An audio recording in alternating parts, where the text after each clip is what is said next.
Hello IFGF family, welcome home and thank you for joining our online service. Ibadah kami selalu dimulai jam 9 setiap minggunya.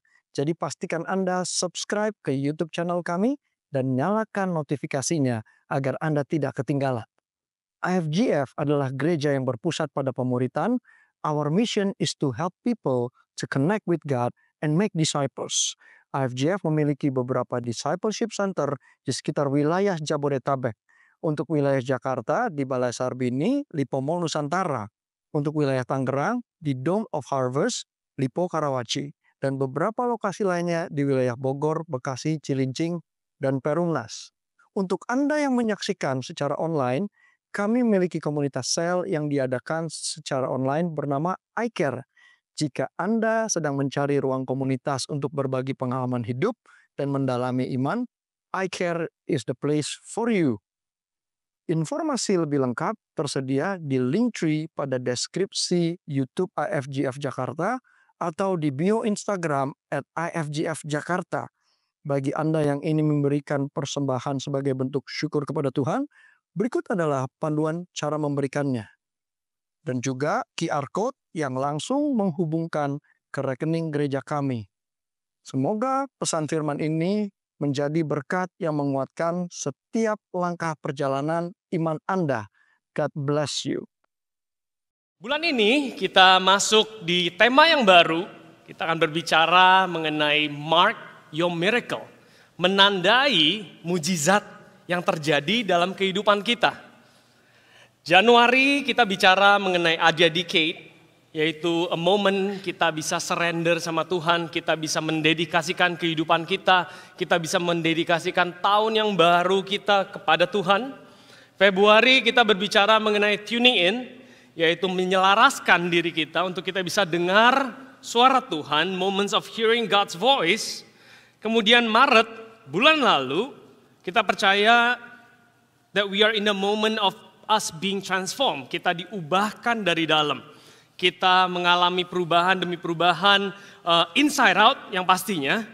Dan di bulan ini kita mau sama-sama mark our miracles. Kita mau menandai hal-hal yang terjadi dalam kehidupan kita, terutama pada saat tangan Tuhan itu ada dalam kehidupan kita. Di momen-momen surrendering, hearing God's voice, momen kita diubahkan, kita mengalami, wow moment mungkin. Kita berkata, wow, Tuhan, wow gitu. Tapi seringkali kalau saudara tidak menandai atau tidak mark momen tersebut, we often let those extraordinary moment, kita mengizinkan momen-momen yang extraordinary menjadi blend in with other ordinary moment. Hal-hal yang mungkin bisa mengingatkan kita seberapa setianya Tuhan dalam kehidupan kita, dengan gampang kita lupakan. Mungkin kita ingat di hari itu, mungkin kita masih ingat di minggu itu, tapi mungkin berapa minggu kemudian, berapa bulan kemudian kita lupa. Dan kita terlalu fokus dengan apa yang kita tidak punya. We always eagerly, kita menanti apa yang Tuhan akan lakukan di depan, but we forgot to reflect apa yang sudah Dia kerjakan. Kita menjadi orang yang sangat-sangat miskin, sangat berasa bahwa kita tidak diberkati, karena kita mengedepankan diri kita, mata kita hanya kepada hal-hal yang kita belum punya. Kita lupa dan kita tidak menandai apa yang Tuhan telah kerjakan dalam kehidupan kita. Di sini katakan kita menantikan apa yang akan Tuhan lakukan, tetapi seringkali kita lupa merenungkan apa yang telah Dia lakukan. Mark your miracle. Mark your miracle adalah adalah panggilan buat kita untuk remember. Kata mengingat. Sebagai orang kita manusia yang suka melakukan, kata remember itu seringkali terkesan sangat pasif. What can good come out of remembering? Apa hal baik yang bisa keluar dari mengingat? Mungkin kita percaya banyak hal-hal baik yang bisa keluar pada saat kita melakukan, Tapi mengingat seems like what? Cuman mengingat apakah bisa mengubah apa-apa? I want to tell you this, saya mau katakan kepada saudara, the Bible, firman Tuhan berkata mengenai mengingat itu 1200 kali. Dan berkata mengenai forget, jangan lupa 300 kali kurang lebih. Kata mengingat itu hal yang sangat perlu kita jaga dalam kehidupan kita. Di firman Tuhan dikatakan when God remember, ini dikatakan Tuhan mengingat, apakah Tuhan lupa gitu ya. Kalau saya baca Alkitab saya suka nanya, apakah Tuhan lupa? But I want to tell you, Tuhan gak lupa.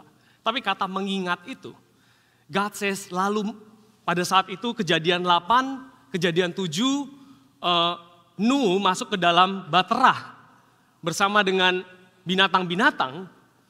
Dan kejadian 8 ayat 1, waktu kemarin saya baca, saya rada ketawa gitu. Nuh kesian juga ya. Dia di dalam Baterah bersama dengan binatang-binatang. Kemudian kejadian 8 dikatakan, lalu Allah mengingat Nuh. Kesannya kayak dilupain di dalam Baterah sama binatang-binatang. But kata mengingat itu, lalu Allah mengingat Nuh. Kalau saudara baca lagi, when God remember, dikatakan the rain stop. Penghukuman berhenti. Badai berhenti. When God remembers Noah, the judgment stop. Kejadian 30 ayat 22 dikatakan lalu ingatlah Allah akan Rahel. When you read that verse in that very context, dikatakan pada saat Allah mengingat Rahel, kandungan Rahel terbuka. Keluaran 2 ayat 24 dikatakan waktu itu bangsa Israel yang berada di bawah tekanan daripada orang Mesir, dan tekanan begitu sangat-sangat luar biasa sampai mereka dikatakan mengerang. Di Exodus, di Keluaran 2 ayat 24, mereka mengerang, gak tahan lagi.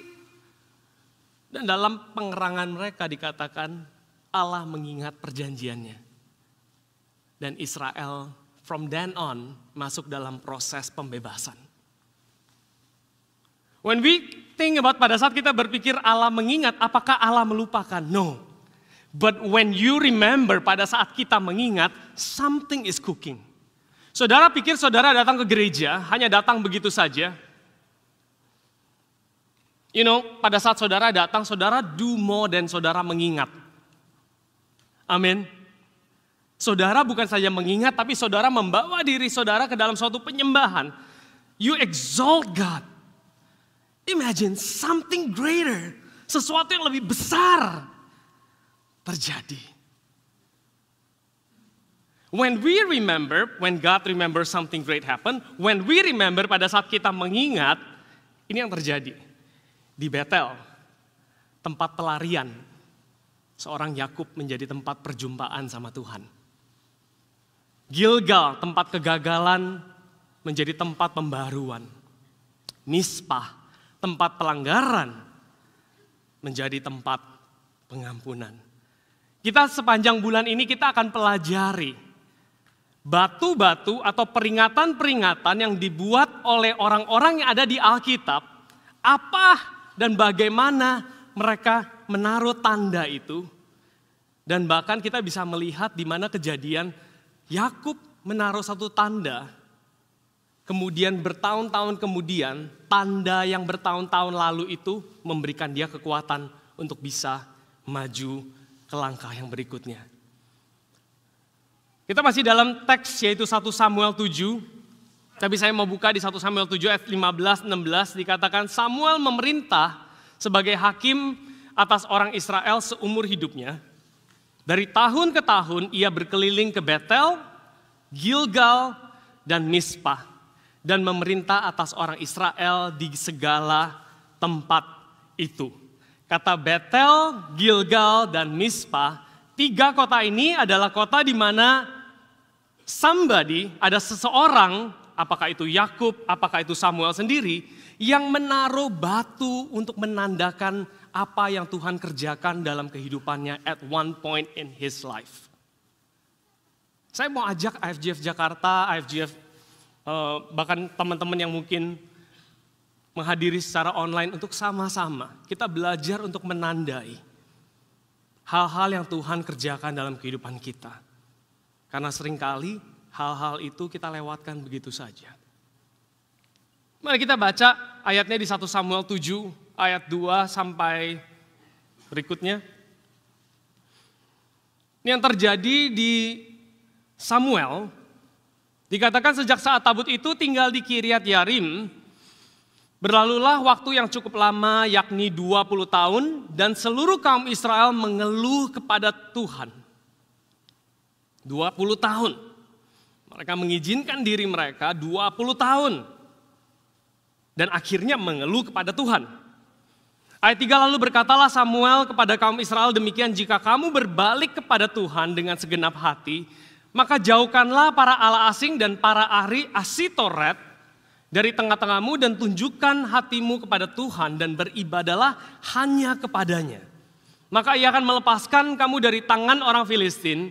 Kemudian orang-orang Israel menjauhkan para Baal dan para Asitoret dan beribadah hanya kepada Tuhan. Lalu berkatalah Samuel, kumpulkanlah segenap orang Israel di Mizpah, maka aku akan berdoa untuk kamu kepada Tuhan.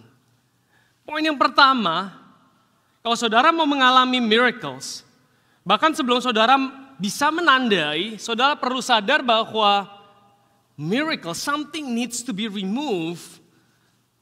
Removal before miracle. Removal before miracle. Saudara bisa bayangkan bahwa di sini umat Israel mengeluh kepada Tuhan, sepertinya Tuhan adalah Tuhannya, tapi di tengah-tengah mereka itu ada ilah-ilah lain. Saya nggak tahu apa yang pernah terjadi dalam kehidupan saudara. Mungkin saudara datang, saudara sembah Tuhan, like God, you are everything, Tuhan engkau segalanya. Tapi di dalam hati saudara, mungkin saudara pikir bahwa yang bisa menyelamatkan saya bukan Tuhan, tapi mungkin karir yang baik. Mungkin uang yang banyak. Dan di sini dikatakan removal before miracle. Karena apa? Karena Tuhan mau menjadi Tuhan. Kalau saudara cek bentar what is Baal, what is Asitoret, itu berbicara mengenai fertility, the god of fertility. Seringkali kita mau mencari keberbuahan, kita nggak mau menunggu, kita nggak mau percaya sama Tuhan, kita mencari di tempat-tempat yang lain. But I want to tell you this. Hari ini kita akan lihat apa yang terjadi di Samuel. 1 Samuel ini kejadiannya ada di Mizpah. Oke?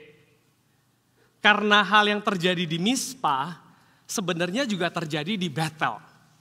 Jadi pagi hari ini kita akan zoom in kepada dua tempat ini. Bethel dan Mizpah. What happened to Samuel in Mizpah juga terjadi di Bethel to Jacob. Kita lihat ayatnya. Di sini dikatakan jauhkanlah. Ya, dikatakan jauhkanlah allah asing dan para Asitoret dari tengah-tengahmu. Dan dikatakan di bawah, kumpulkanlah segenap orang Israel ke Mizpah. Di Kejadian 35, dikatakan Allah berfirman kepada Yakub, bersiaplah, pergilah ke Betel, tinggallah di situ, dan buatlah di situ mezbah bagi Allah yang telah menampakkan diri kepadamu ketika engkau lari dari Esau kakakmu. Lalu berkatalah Yakub pada seisi rumahnya dan kepada orang yang bersama-sama dengan dia, jauhkanlah dewa-dewa asing yang ada di tengah-tengah kamu. Tahirkanlah dirimu dan tukarkanlah pakaianmu. Tukarlah pakaianmu. We often expect him to act as God. Seringkali kita mau dia menjadi Tuhan dalam kehidupan kita. Kita masih bisa menyembah dia, kita masih bisa mengeluh kepada dia. But we don't acknowledge him as God. Kita nggak menganggap kalau Tuhan adalah Tuhan. Waktu kita mau sesuatu, kita nanyanya ke Tuhan. Tapi di dalam keseharian kita melupakan dia. As if he's not our God. Seringkali Tuhan hanya menjadi pendukung kehidupan kita.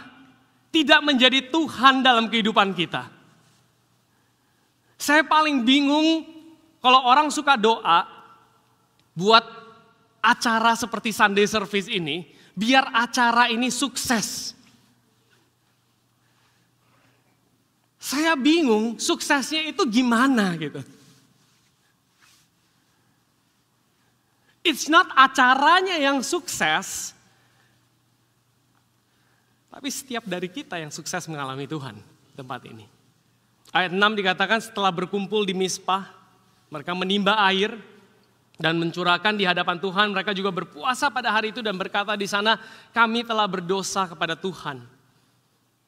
Dan Samuel menghakimi orang Israel di Mizpah. Ketika didengar orang Filistin bahwa orang Israel telah berkumpul di Mizpah, majulah raja-raja kota orang Filistin mendatangi orang Israel, serta didengar orang Israel demikian, maka ketakutanlah mereka terhadap orang Filistin.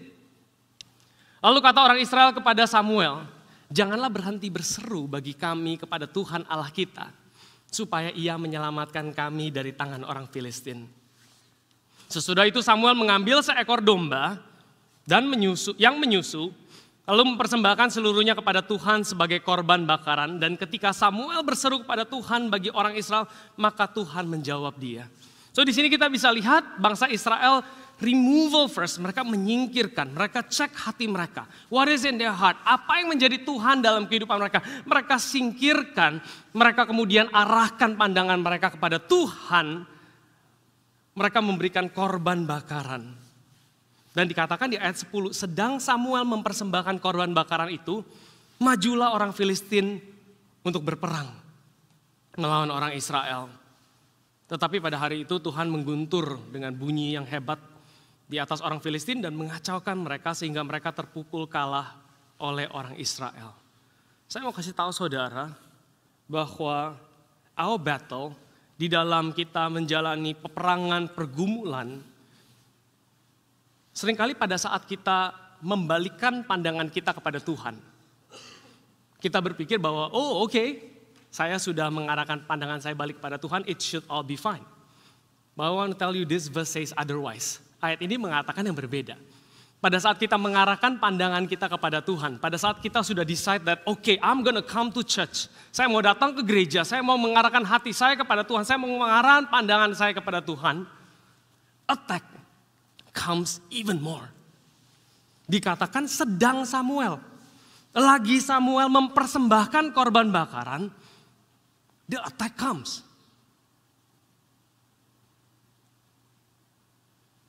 Attack comes during process of removing and renewing. It happens. Repentance does not guarantee an enemy-free path. On the contrary, it might provoke the enemy to attack.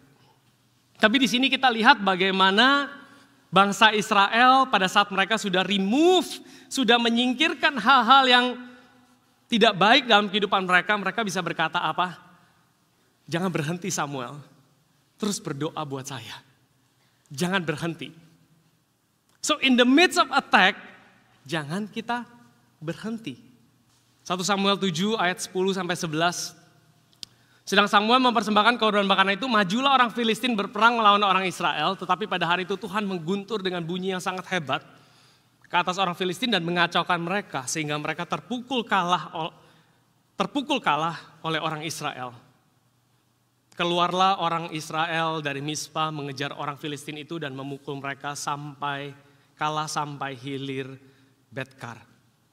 Di sini apa yang terjadi di Mizpah sama apa yang terjadi di Betel, saya mau angkat lagi dua hal ini. Di Mizpah yang katanya adalah watchtower, kata Mizpah itu berarti tempat untuk melihat musuh-musuh yang datang. Di situ mereka mengalami outward victory, yaitu dikatakan bahwa bangsa Israel terpukul kalah. Di Kejadian 35, pada saat mereka sudah menyingkirkan dan pada saat mereka sudah mulai menyembah Tuhan, di ayat 9 dikatakan setelah Yakub datang dari padang Aram, maka Allah menampakkan diri pula kepadanya dan memberkati dia. Firman Allah kepadanya namanya Yakub, Dan dari sekarang namanya bukan lagi Yakub melainkan Israel. Itulah yang akan menjadi namamu, maka Allah menamai dia Israel. Lagi firman Allah kepadanya, akulah Allah yang berkuasa, beranak cucu dan bertambah banyak. Satu bangsa bahkan sekumpulan bangsa-bangsa akan terjadi daripadamu dan raja-raja akan berasal daripadamu. Dan negeri ini yang telah kuberikan kepada Abraham dan kepada Ishak akan kuberikan kepadamu dan juga kepada keturunanmu. Yang terjadi di Mizpah adalah kemenangan yang bisa dilihat. Yang terjadi di Betel adalah kemenangan identitas dalam diri mereka. Dalam diri seorang Yakub. Saya nggak tahu apa yang saudara alami dalam kehidupan ini. The victory that happens for me pada saat saya mengangkat anak saya yang hampir jatuh. It's worth untuk saya tandai karena itu a victory that happens dan pada saat saya ceritakan ke orang-orang, it can relate. Orang bisa, wow, that's great. Tapi saya mau kasih tahu bahwa lebih sering lagi Tuhan mau memberikan kita kemenangan di dalam hati kita. Because true victory, kemenangan yang sejati itu mulainya dari dalam hati. Seseorang yang mengalami kemenangan dari dalam hati, terlepas daripada apa yang mungkin terjadi di luar, dia gak akan gampang tergoyahkan. Dia tahu siapa diri dia. Dia tahu kalau Tuhan memberikan kemenangan yang internalize, yang di dalam, yang gak bisa dicuri orang, yang gak tergantung dengan keadaan, yang gak tergantung dengan kondisi, because it's inside, ada di dalam. Outside victory and inside victory. Both terjadi di Mizpah dan di Betel. But two miracles, responnya satu. Outside victory, inside victory. Miracles, responnya satu. 1 Samuel 7 ayat 12 dikatakan, kemudian Samuel setelah dia menang, kemudian Samuel mengambil sebuah batu dan mendirikan antara Mizpah dan Yesana yang menamai Ebenezer. Katanya sampai di sini Tuhan menolong kita. Dan di Yakub, di Betel dikatakan kemudian Yakub mendirikan tugu di tempat itu. Yakni tugu batu yang mempersembahkan korban curahan dan menuangkan minyak di atasnya. Yakub menamai tempat di mana Allah telah berfirman kepadanya Betel. Two miracle, one response. Responnya apa? Both of them, dua-duanya choose to remember. Memutuskan untuk mengingat. Ulangan 8. Saudara pernah dengar ayat Ulangan 8 ayat 18, itu mungkin sudah kita sering dengar. Dikatakan, tetapilah haruslah engkau ingat kepada Tuhan Allahmu, sebab dialah yang memberikan kepadamu kekuatan untuk memperoleh kekayaan. Dikatakan, ingatlah kepada Tuhan, karena dia yang telah memberikan kepadamu kekuatan. Saudara perlu tahu bahwa dia bukan jarang. Di ayat ini dikatakan bahwa dia nggak memberikan kita kekayaan, tapi dia memberikan kita kekuatan. Tapi dikatakan, tapi engkau harus ingat di ayat 18. Tapi kita balik ke ayat 11, kita baca. Kalau saudara pikir mengingat itu hal yang kecil, saya mau saudara untuk revisit lagi hal ini. And as a matter of fact, kalau saudara bisa ilhami ini, saudara sadar bahwa saudara datang ke tempat ini, yaitu dengan satu tujuan, yaitu untuk bisa mengingat akan Tuhan.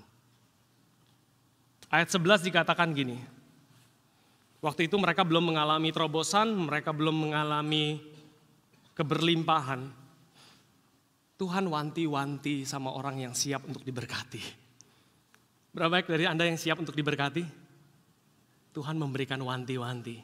Ini dikatakan, hati-hatilah supaya jangan engkau melupakan Tuhan Allahmu dengan tidak berpegang pada perintah, peraturan dan ketetapannya yang kusampaikan kepadamu pada hari ini. Dan supaya dikatakan, apabila, itu cuplikannya sedikit, kita baca terus. Dan supaya dikatakan apabila, jadi saat itu belum, Dikatakan apabila di kemudian hari engkau sudah makan dan kenyang, mendirikan rumah yang baik serta mendiaminya, saat ini belum, masih apabila. Ayat 13, dan apabila lembu sapimu dan kambing dombamu bertambah banyak, dan emas serta perakmu bertambah banyak. Apabila ini wanti-wanti buat orang-orang yang mau diberkati nih. Orang-orang yang mau diberkati, ini a warning. Emas dan perakmu bertambah banyak, dan segala yang ada padamu bertambah banyak.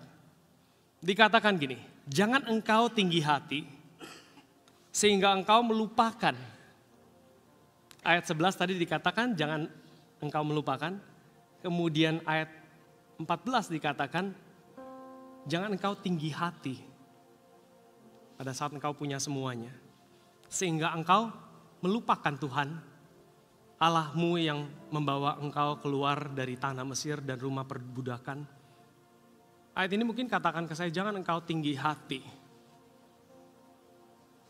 Mungkin anak saya hari ini baik-baik saja, I'm proud of them. Tapi jangan engkau tinggi hati, sehingga engkau melupakan bahwa Tuhan Allahmu yang menyelamatkan anakmu saat itu. Bukan kekuatanmu. Ayat 15, dan yang memimpin engkau melalui padang gurun yang besar dan dahsyat itu dengan ular-ular yang ganas serta kalajengking dan tanahnya yang gersang yang tidak ada air. Dia membuat air keluar bagimu. Dikatakan dia membuat air keluar bagimu dan gunung batu yang keras. Dan yang di padang gurun memberi engkau makan mana yang tidak dikenal oleh nenek moyangmu, supaya direndahkannya hatimu dan dicobainya engkau hanya untuk berbuat baik kepadamu akhirnya. Ayat 17. Maka janganlah, ini orang yang suka lupa. Berapa baik dari saudara suka lupa? Wah, tangannya tinggi sekali yang di belakang Jordan. I'm with you. Saya juga suka lupa. Nah, janganlah kau katakan dalam hatimu, kekuasaanku dan kekuatan tanganku lah yang membuat aku memperoleh kekayaan ini.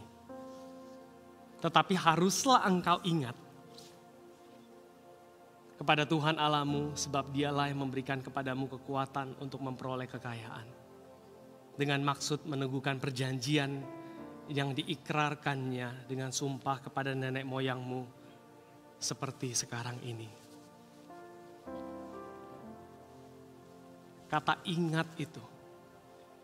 Kalau para pastor membagikan ayat ini, dia cuma bilang memberikan kekuatan. Tapi ayatnya adalah mengingat. Ingatlah Tuhan. Do not forget the Lord. Saudara tahu kenapa saudara perlu datang tiap minggu ke gereja? Because in and of ourselves, kalau hanya kita sendiri, there is every reason untuk kita melupakan Tuhan. Terlalu terfokus dengan masalah kita, terlalu fokus dengan mencari solusi, mencari jalan keluar, sampai kita melupakan Tuhan. But when you remember, pada saat Anda mengingat, something is cooking, sesuatu hal terjadi. Kejadian dahsyat yang sudah terjadi sebelumnya akan memberikan saudara kekuatan untuk menanti yang akan datang. Saudara gak akan gampang menyerah. Because you know, kalau saudara tahu bahwa God has done it. Tuhan sudah mengerjakan dan Tuhan akan mengerjakannya. The same God that delivered me back then, Tuhan yang menyelamatkan aku saat itu akan menyelamatkan saya di depan. Let your past miracles sustain you for the next. Itu orang-orang yang bisa menandai. Then when you know how to mark your miracle, 1 Samuel dikatakan kemudian Samuel mengambil sebuah batu dan mendirikan antara Mispa dan Yesana, ia menamai Ebenezer, katanya sampai di sini Tuhan menolong kita. Pada saat saudara bisa menandai kejadian-kejadian dalam kehidupan saudara yang Tuhan sudah lakukan. When you dedicate yourself, pada saat saudara menyelaraskan, pada saat saudara mengalami perubahan, pada saat saudara mengalami terobosan, it's not just sustaining you for what is ahead, but it sustain you today. Dikatakan sampai di sini, Tuhan menolong kita. Let your everyday be your Ebenezer. Jangan sampai kita cuma ngelihat ke depan doang, selalu lihat apa yang kita tidak punya. Kita menjadi jemaat, menjadi umat yang senantiasa kehausan.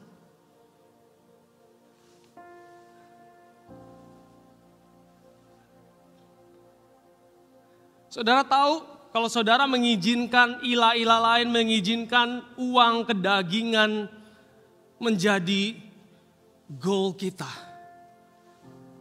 Saudara tahu itu sepertinya kayak saudara itu dikasih obat yang candu.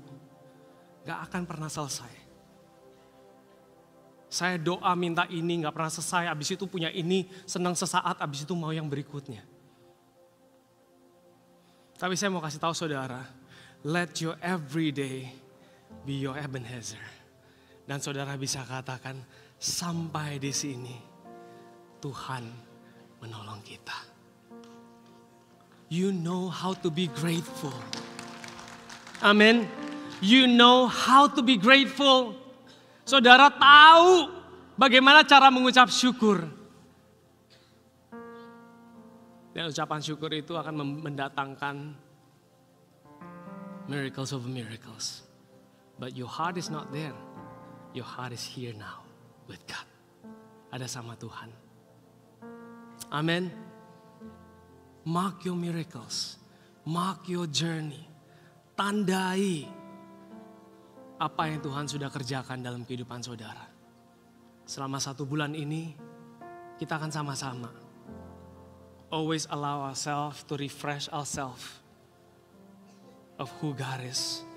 Apa yang dia sudah kerjakan dalam kehidupan kita. Mari kita bangkit bersama-sama.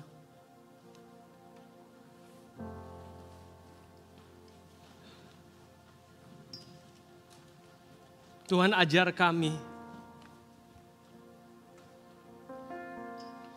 Ajar kami untuk bisa menghitung Tuhan. Hari-hari kami. Ajar kami untuk bisa mengucap syukur Tuhan.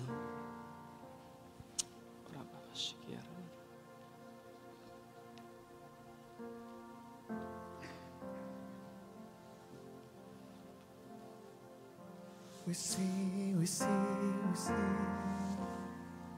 features of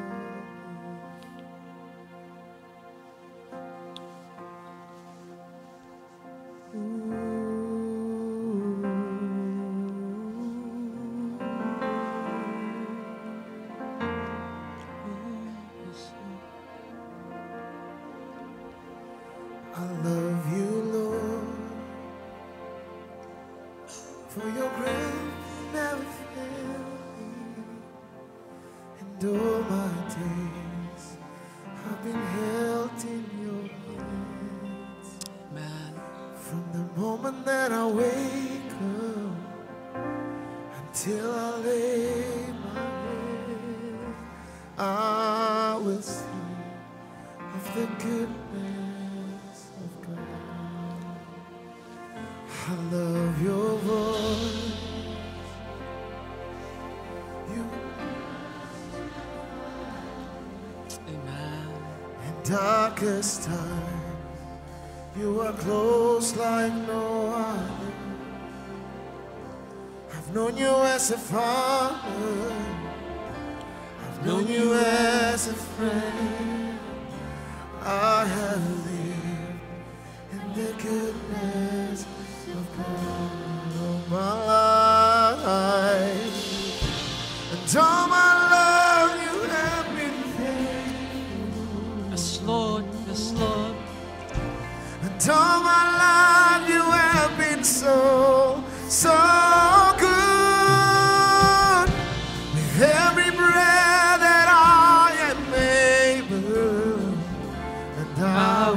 sing of the goodness of God. I love your voice. You have led me through the fire and darkest night. You are close like no other. I've known you as a father. I've known you as a friend. I have lived in the goodness of God. And all my life you have been faithful. Yeah. And all my life you have been so good. With every breath that I am able, I will sing of the goodness of God all my life. And all my life you have been faithful. And all my life you have been so good. With every breath that I am able, and I will sing of the goodness of God all my life, yeah, yeah. And all my life you have been faithful. Amen. Yes, Lord. All my life you have been so good. With every breath that I am able, I will sing of the goodness of God. I will sing of the goodness of God. I will sing of your goodness, oh God. Tuhan, ajar kami sebagai jemaat, sebagai umat-umat-Mu, to mark our miracles. Untuk kita bisa menandai perjalanan kami bersama dengan Engkau.